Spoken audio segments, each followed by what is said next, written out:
your Big 12 sports show. Here's your host, Brien Hanley.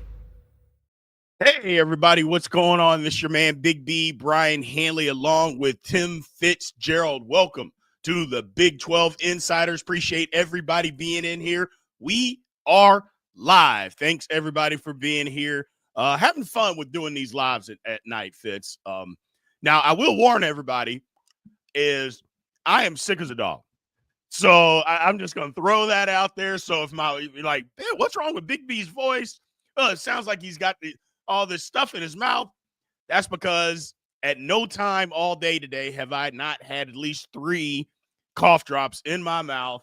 I finally got my sore throat to go away, but now I'm nasally and I'm coughing like crazy. So if you guys can manage that, we will manage this. So I appreciate everybody being in here, man. I really do. Thank you guys for showing up. So let's get through this. First thing, Fitz, how you doing? I'm good. By the way, we are not live on X. It did not work. I don't know why it works on one channel, but not this one. That's really kind of weird. I'm doing great. We got a little postseason action going on the women's side right now. I kind of like this, having the men and women not going at the same time. I never thought that was a good idea to have the women have a week and then the men have a week. Unfortunately, it'll be on the same floor because that floor is hideous. Have you seen the floor yet? I've not. Oh. Well, I finally figured out the above shot. It looks like almost like a stitch pattern. There's no wood showing. It's like one of those courts where it's all synthetic. Right. But when you look at it from the side, when you're like, my nephew sent a photo out from the sideline, it's 12s. It's XII, XII, XII. Right. From above, you can't really tell that. It is incredibly distracting. Apparently, it's better in person than on TV, but most of us are watching on TV and that thing's hideous. Gotcha. Well, it's interesting. I do like the fact. I don't know. It doesn't sound like there's a ton of stuff going on down in the Power and Light right now for the women's tournament, which is unfortunate. Yeah. Because with the men's tournament, it's totally different. It's a totally different atmosphere. Maybe you have it going on at the same time. You just put the women somewhere else. I don't know, but neither way, Kansas City's still a great place to have Big 12 tournament. I don't care what's going on. It's outstanding revenue or just place to have that tournament. Yeah. They know what they're doing there. Yeah, the whole city pitches in. There's a whole committee, and it's amazing how cool they do with it on the men's side, at least. It's just the reality of the marketplace. The women don't carry the same interests as the men. Correct. So breaking down this, we're talking today. Obviously, we're going to go over what happened last night. There was a coaching hire that happened with Utah as well. And then we're going to talk a little bit of ACC settlement between Clemson, Florida State, and the ACC and what that might mean for the Big 12 moving forward. So first things first, remember to like, follow, subscribe, continue to get in those comments. And as always, hit that notification bell so you know exactly when Big 12 Insiders content comes out. So last night, Kansas State went to Cincinnati, won a basketball game, basically eliminating Cincinnati from any type of at-large berth. Those damn Bearcats did it to me again, Fitz. I was holding on hope that they would turn it around, and they did not do it. And Wes Miller apparently went berserk. I don't know if you saw any of his post game, but Wes Miller is like, I don't know who these guys. He did everything but throw his guys under the bus. He was just absolutely furious. But you know what? When your team doesn't give you the type of effort that you think they should, I'm all for that. And that's what it kind of looked like. Oh, it was horrible. Kansas State got a win, and it was a bad game to watch, though. It wasn't aesthetically pleasing. Nobody could score. And it was pretty even. Turnover margin, rebound margin, shooting percentages. K-State made another shot and 2 more free throws, and that was literally the difference in the game. That was literally the difference. The final score is 54-49. Both teams struggled to break 50. And 11 and a half minutes into the game, roughly, it was 15-7. Yeah. Kansas State had 7 points, but Cincinnati had an opportunity to run away, and they could only muster 15. So K-State reeled them in the second half. That was ugly, but I feel for Cincinnati fans. That was a pitiful performance by the Bearcats. Yep. They just didn't look interested in winning. They didn't have any fight to them. If they had, this game was so uninspiring. K-State's defense was really good, but it just didn't look like there was much resistance from Cincinnati. I feel badly for their fans. That's a proud basketball program. I have a feeling they're going to have a new coach pretty soon. Yeah, and I feel that's the reason that he went berserk is because he knows it, and that they underachieved because a lot of people, not just me, a lot of people thought Cincinnati was not just going to be good, Fitz, that they were going to be really good, and they were not. And then you're starting to hear whispers about, well, practice habits aren't any good, and guys aren't doing what they're supposed to do off the court, and it's like, you start hearing that chirping with underachieving, and I don't know, man. That's never a good sign, especially for, like you mentioned, a proud basketball school like that. Texas Tech goes to Colorado. They win. Look, Texas Tech is just tuning up for the tournament. They're just getting tuned up for the tournament. I said all along, I really like this Tech team. They're really good, especially when they make shots. They're really good. They always they defend most of the time. They have a good deficiency rating. But I like Tech. I like them a lot. That game wasn't close, set 91-75. And then UCF goes to Oklahoma State. They win. Darius Johnson, scored 36. So UCF, they're one of those teams that the Big 12 just got a hold of them, Fitz. I've said that. They were playing okay, won a game, played Houston extremely tough, could have won that game against Houston at home. And then the Big 12 just got a hold of them and never let go. Just never let go. And unfortunately, they're not talented enough. I don't think they're coached well enough to be able to get out of that cycle that Big 12 meat grinder that what this conference is. But moving forward, maybe they can. They're starting to figure it out a little bit. They're starting to figure it out and what you have to do. So good basketball games last night.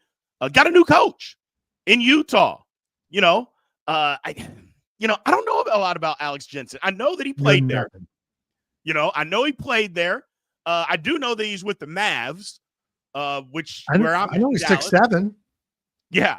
I mean, he was a basketball player at Utah. He played for Majerus. The thing that I find very interesting, and hopefully this stirs the pot a little bit, their old friend BYU. What does BYU do? They have a coach that leaves. BYU goes into the professional ranks, and they hire an assistant coach who, by the way, Kevin Young had interviewed for other NBA head coaching jobs. So this was a guy that people were looking at trying to get. And BYU hires him, and look at BYU now. People were laughing at him early in the season.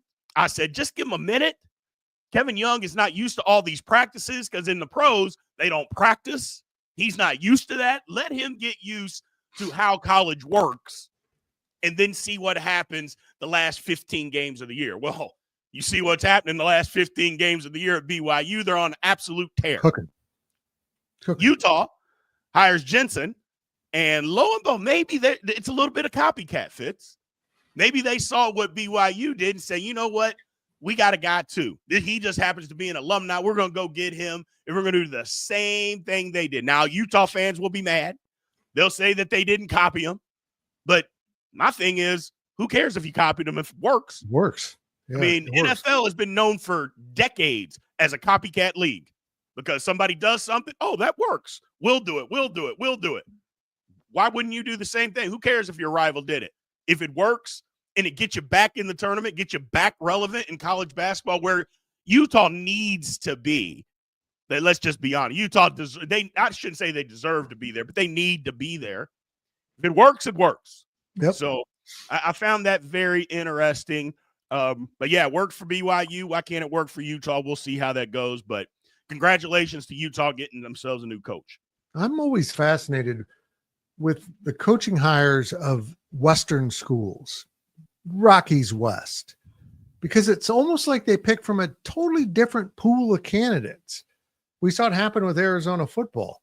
I mean, I'm like, who? It's like if you're like in Kansas or, anywhere out east, you're picking from kind of the same pool of candidates. Sometimes up in that Eastern corridor, you get a little bit of Eastern flavor to it with some of those smaller schools. But for the most part, if you're Big Ten, SEC, the same names pop up. A couple years ago, it was Jerome Tang and Chris Jans and other people. Out West, they just like, we're going to hire this guy. You've never heard of him, but we have. It's like a different world out there. When they hired this guy, I'm like, who? And then I looked at who he was, and I'm like, okay, that makes sense. He's one of you. You always want to, in times of trouble, the instinct is always to turn to your own. And it works sometimes. We'll see if it works for the Utes. Yeah, I think it will. Like I said, Utah's a pretty proud program. It's been traditionally a good program. Who didn't like Rick Majerus? Rick Majerus was a coach's coach, too. He coached basketball. He was a big-time X and O guy, and I feel like Utah can get back to that. They need to get back to that. It's going to be tough. Big 12 is unforgiving, but they had an opportunity because, first of all, I think Utah won more games than a lot of people thought they were going to win this year. I think that to be true. And then they make the coaching change. I thought, well, man, okay. But maybe they're looking down the road and saying, well, hold on a second. They made a coaching change. They're still good. Why can't we be good? Why can't we do what they did? So I think that might be a little bit what's going on. And if it didn't, maybe I'm stirring the pot to make that happen. Who knows? But me? Mr. Chaos? No, I would never do that. Never do that. So let's talk a little ACC. Now, people in the comments section have some questions, whatever you want, talking about any of this stuff here, because that's what we're covering tonight. So make sure your questions are kind of tailored toward that. First off, Fitz, ACC settlement, Clemson and Florida State. We called this the moment that they talked about there could be a settlement. Me and you both said ACC's finished. So in case people want to know, they settled the lawsuit between the two. There was multiple lawsuits. Yeah, they got them all settled. Well, correct. They settled all the lawsuits that were going on because Florida State and Clemson were suing the ACC, and the ACC was suing both of them. So they settled all that. And basically what they decided on was revenue sharing, and that they are going to a model that basically rewards the teams with the most viewership. So they have said, you know what, who's bringing in the most viewership? That's who we want to reward with most of the money. It's like 60% of the money that's coming in, they're going to set aside for these teams, and then the rest will divvy up the 40%. Well, my first question to you, Fitz, how deep does that 60% go? Like, is it just 4 teams? Is it 5 teams? Like, what's the cutoff there? I don't know. I'm not sure what the formula is, but right. Look, I know that the 2 schools, Clemson and Florida State, didn't get everything they wanted, but this is a big part of it. They wanted more money, and if they hold up their end of the bargain, they will get more money. Here's the thing, though. Florida State can't lose. Florida State stunk this season, but they're on TV a lot and probably got decent ratings because they stunk. People wanted to see them stink. So advantage Florida State. But here's my thing is, if you're one of those schools, say Wake Forest, you're not going to win that battle. You're not going to be, even if you're good, you're not going to pull ratings. You just don't have a big fan base, and you're not a compelling team for the nation to watch. I hate to be that way, but that's pretty true. You're going to lose money, like $7 million a year, possibly, right as we go into the revenue sharing model when everyone's going to need money. Right. I think this is going to really cause some tension. The ramifications of it are going to get really very real, very fast for some of these member schools. Yeah. Here's the thing. I did a little bit of research here, and the top 5, I just cut it off at 5. I thought 5 is probably a good number. Okay. Yeah. Is Miami, as far as the revenue this year, or eyeballs, excuse me, the eyeballs that watch college football from the ACC this year, it went in order. Miami was first. Georgia Tech was second, because Georgia Tech, you got to remember, they had that great game against Georgia. They also played Notre Dame. All those games count. Yep. Clemson, third. Florida State, fourth. Louisville, fifth. So while Florida State and Clemson wanted this, they're not the top 2 teams that would actually benefit from this year. I found that to be really ironic that they're the ones that push for this. They put this in place, but they didn't get they wouldn't benefit from this immediately. So I wonder now here's the other thing, the concession that they got, and we'll break all this down later, but the concession to me, I think means more to them than anything is that 2031 rolls around, all the contracts are going to be due. The exit fee to get out of the ACC has been dropped tremendously so they can just get out of there. Yep. Which I already called it. The ACC will be finished as we know it as soon as that happens. I mean, there's no ifs, ands, or buts about that. The ACC as we know it will die when it's time to up and renegotiate these contracts. That is 100% going to happen. Exit fees drop. SEC and Big Ten are going to renegotiate at that time. And then boom, boom, boom, these schools will leave. So my question to you, Fitz, what does that mean for the Big 12? How does all this work for the Big 12, big picture wise? Number one, does the Big 12 go to this model? And number two, when it does break up, I'm sure the Big 12 will be there to pick up some teams that will be looking to get out. Okay, a lot to unpack here. First of all, I think the rev share model is a 5-year rolling thing. Correct. So one season, it's over your last 5 years. So that further insulates the good programs because they will be in that for 5 years. North Carolina probably will. They get competitive. I think they'll probably get good ratings this year. I don't know if you've heard of the coach they hired. He's kind of known. So we'll see how that all shakes out. As for the rev share, I think the Big Ten and SEC are going to be the conferences that look at this. If you're Ohio State or Georgia or Michigan or Alabama, don't you look at this and say, maybe we're overpaying the schools that aren't pulling the ratings? Maybe. There's no end to this greed, Big B. There isn't. People want to sit there and say, why would they do that? They're all getting paid because they can get paid more. Mm-hmm. More. So I don't think the Big 12 will go to this. I think there's an quality about the Big 12 that is appreciated. Let's be honest. They had inequality with Texas for all of its existence, and it ended up being the ruin of the conference in terms of what it was at the start. So I don't think they'll do that. But I am beginning to wonder if that end date for the ACC isn't about when the ACC will break up, but when college football will reform into whatever the idiots in charge want it to be. 40 teams, 48 teams, whatever it is. Will we see that in 2031? Is that what the real intent here is? I don't know, man. I don't know. But if that doesn't happen, and I hope it doesn't, we need college football from all across the country to be on equal footing. If that doesn't happen, yes, we'll see the ACC torn to pieces, and the Big 12 and the SEC and Big 10 will all have 20 members at minimum. And some of these schools will be left out, just like Oregon State and Washington State. And I think the ACC schools will reform with the Big East to be primarily a basketball conference. Right. The thing that'll be weird is that, well, I shouldn't say weird. I mean, it's starting to become commonplace, unfortunately, is that some of the schools, some charter members of these conferences are going to get left out. Right. Like, Northwestern is going to get left out. Yep. Vanderbilt.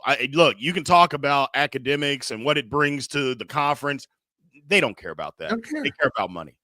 They don't care about that. Vanderbilt will get left out. Mississippi State will get left out. It's just a matter of time before some of these institutions get left out.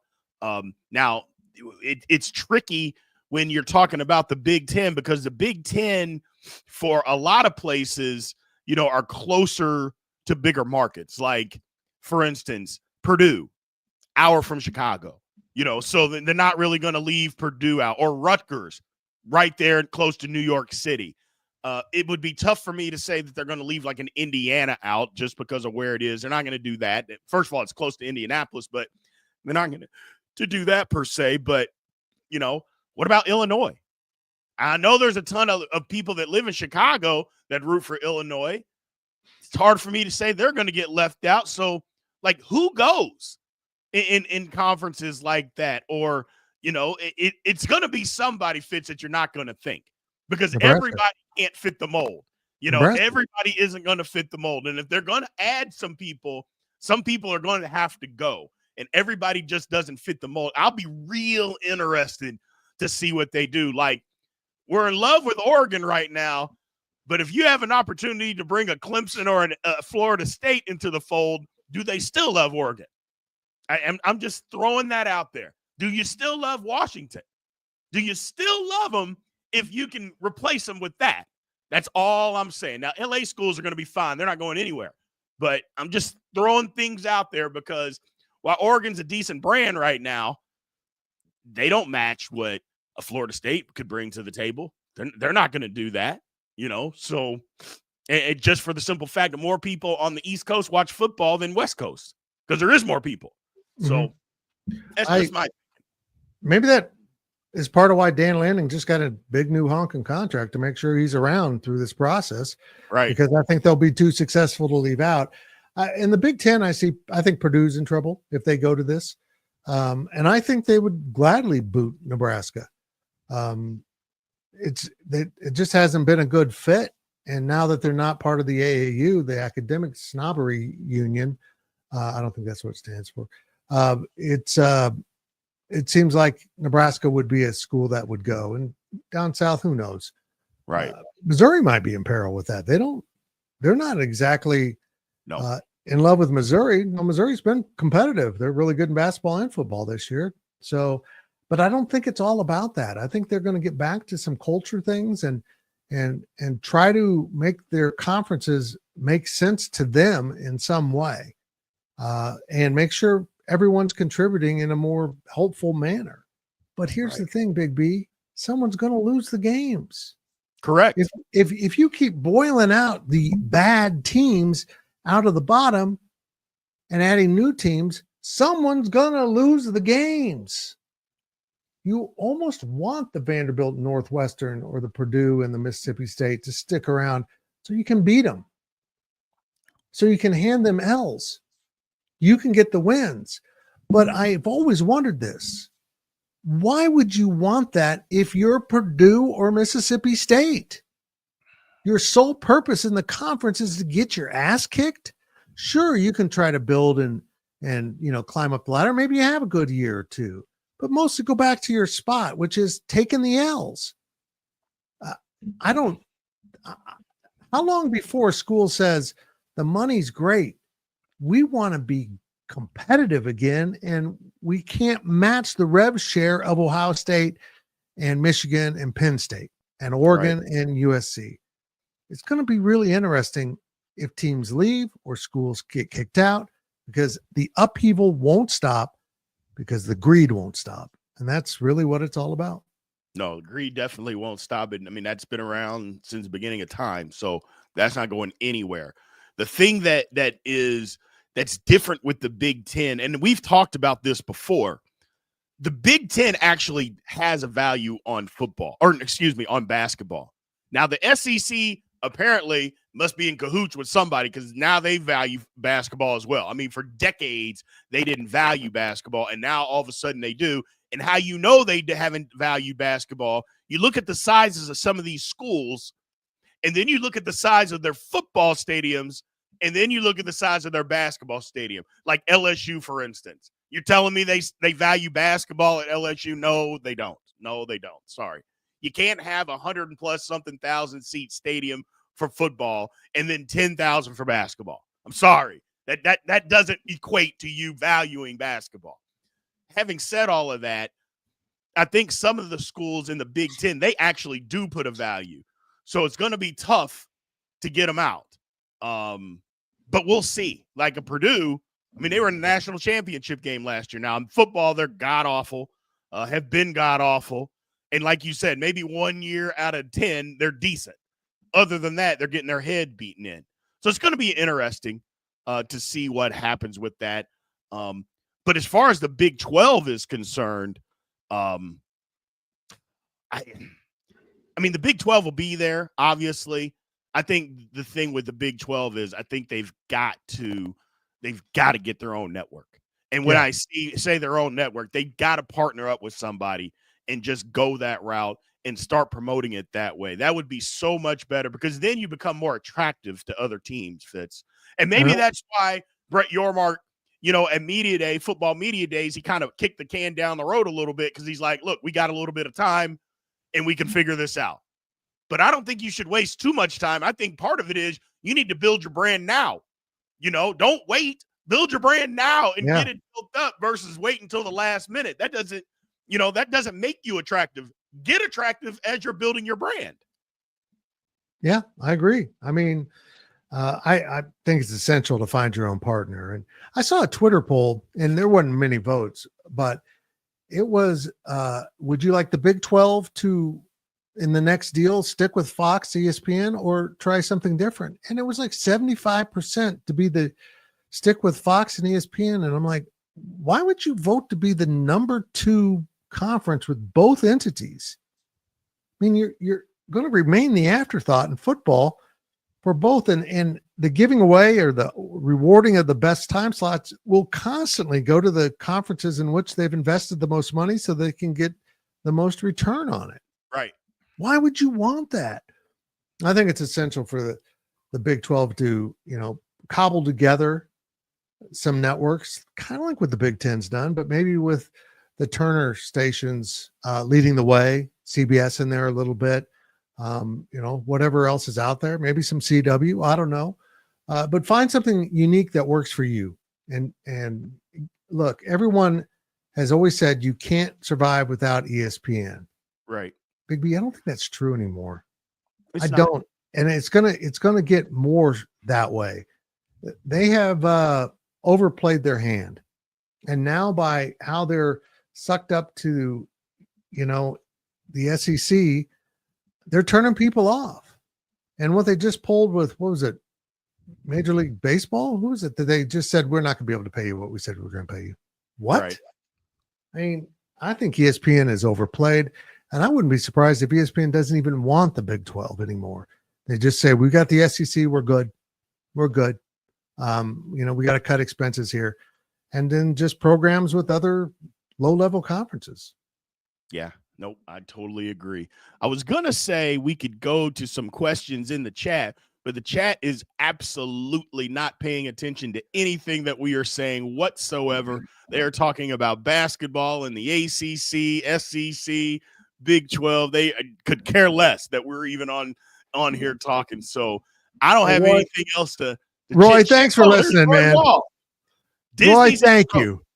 So ESPN is on shaky ground. Finding a new partner is a good idea. Absolutely, it's a great idea. Even if ESPN wasn't on shaky ground, even if everything about ESPN and Disney was fine, we still need to find our own network. Just be by ourselves. I mean, the shaky ground part, it depends on the way you look at it. Yeah, they're losing viewership here or there, but that's fine. Whatever. They can make it back. They can afford it. We just need to be by ourselves. Let's not worry about somebody else's pockets. Let's only worry about our own pockets and how we can build up our brand. I think that is the way to look at it. But you are right, Roy. You're right 100%. Yep. Oh. Old Bobcat coming after him.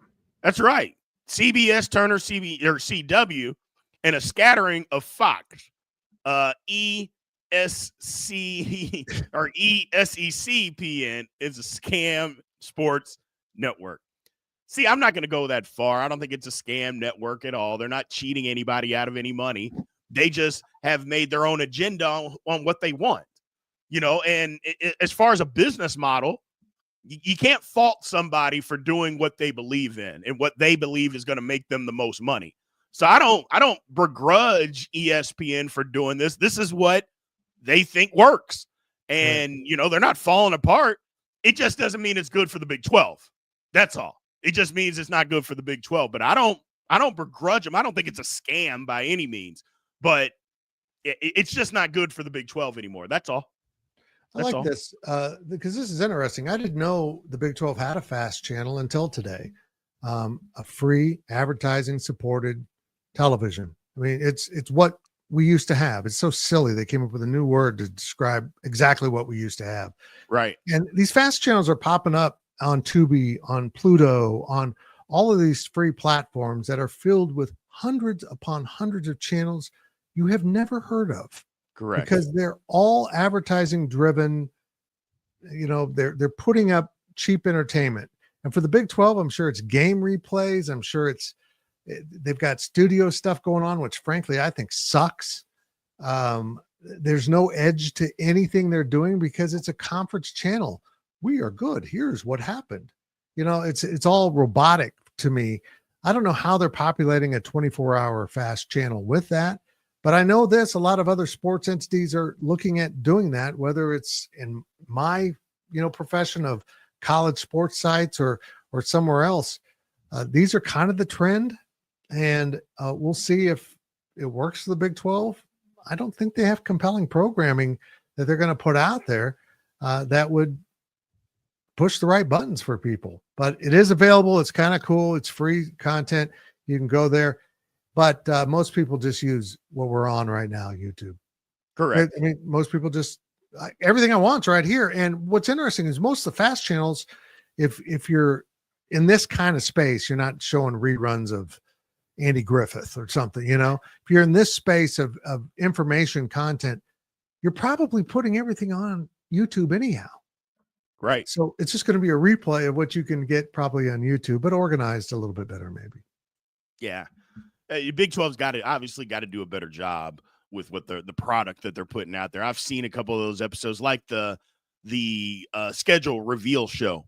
Outstanding idea. Produced horribly. Awful. Just absolutely. I mean, you couldn't read it. You couldn't see it. It was just put, and then people that were talking about it didn't have a pulse on what was going on with the conference. It made me embarrassed. And I'm like, I can't believe you guys thought to put this out there when you came up with such a good idea. And then for you to flub it like that, I'm like, come on, guys, what are we doing here? So clearly we have some work to do, because if other networks did that, look, I'm just telling you, the Big Ten, the SEC, it would not have looked like that. It would have been first class. We can bash them and talk about them all we want, but it would have been first class, and the Big 12's was not. We got to do a better job there, Fitz. I totally agree with you. I think I just saw that the Big 12 hired a new partner to help them with programming and stuff. I hope they're good. They need it. Yeah. And I'm going to be really blunt here. How come a guy like me and a guy like you can put together a channel where our programming actually looks better than the Big 12's? Unbelievable. It shouldn't be possible. They've got so much money, they can do whatever they want. Correct. But nothing's compelling. Nothing is viewer driven. The Big 12's looking at it like, what would we want them to know? That's not how it works, man. Entertainment wouldn't hurt. A little entertainment is needed. A little personality. There's a reason why everyone loves the NBA studio show with Charles Barkley that is no more, because it was entertainment with information. Correct. Absolutely. Which is why that show has been so good for so long. Hell, that's why ESPN basically are leasing them for their contract. They're leasing the show because it's so good. It's so well put together and done. They're like, look, we'll just cancel our show altogether. We'll lease it from you guys. We know we bought the TV rights, but we need inside the NBA. So Big 12's got a lot of work to do there. But hopefully that happens. But more importantly, this ACC settlement thing, it shakes out. Look, if we don't talk about realignment for another 5 years, Fitz, I will be happy. I will be a happy guy. I don't want to talk about it anymore at all. But if at least we got another 5 years to where we can just say, okay, we're not doing anything. Let's see how this plays out. We still got the college football playoff to deal with and how they're trying to screw that up even more. But at least we got one thing for at least a little while. We got that put on the back burner. Hopefully the college football playoff, they can figure some of that out too, but that's a conversation for a different day. So. Yep, I agree. All right, people. Well, thank you. Look, I've had enough. I'll be honest with you. I feel I'm out of cough drops up here, and my coughing episode is about to start kicking in, and that's not fun at all. So I appreciate everybody being in here. Thank you guys as always. Remember to like, follow, subscribe. We will talk to you soon, and you have a good one. Thank you for watching the Big 12 Insiders, your Big 12 sports show. This has been a Spirit Street production.